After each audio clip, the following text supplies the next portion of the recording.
Gaya ng ginawa niya nung binunyaga umano'y operasyon ng Chinese Triad sa bansa.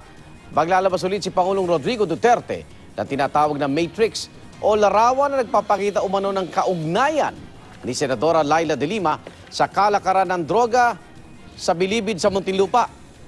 Hindi pa gano'ng nagbigay ng detalye ang Pangulo pero ang Senadora raw ang pinakamataas na opisyal na sangkot dito. May isa ring gobernador na kaibigan pa man din daw ng Pangulo at isang dating undersecretary na kasama rin daw sa Matrix. Hindi niya kagad pinangalanan ng undersecretary pero bandang huli sinabi niyang si dating Justice Undersecretary Francisco Baraan ang kanyang tinutukoy. Nauna na tinanggi ni de Lima ang mga aligasyon ng Pangulo na protektor siya ng mga drug lord at tumatanggap siya ng pera mula sa mga ito.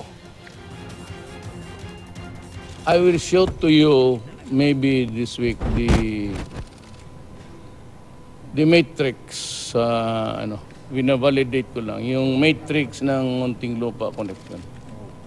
Nandoon si de Lima actually, yung sa matrix, so it would show her the role there. There is also a governor involved.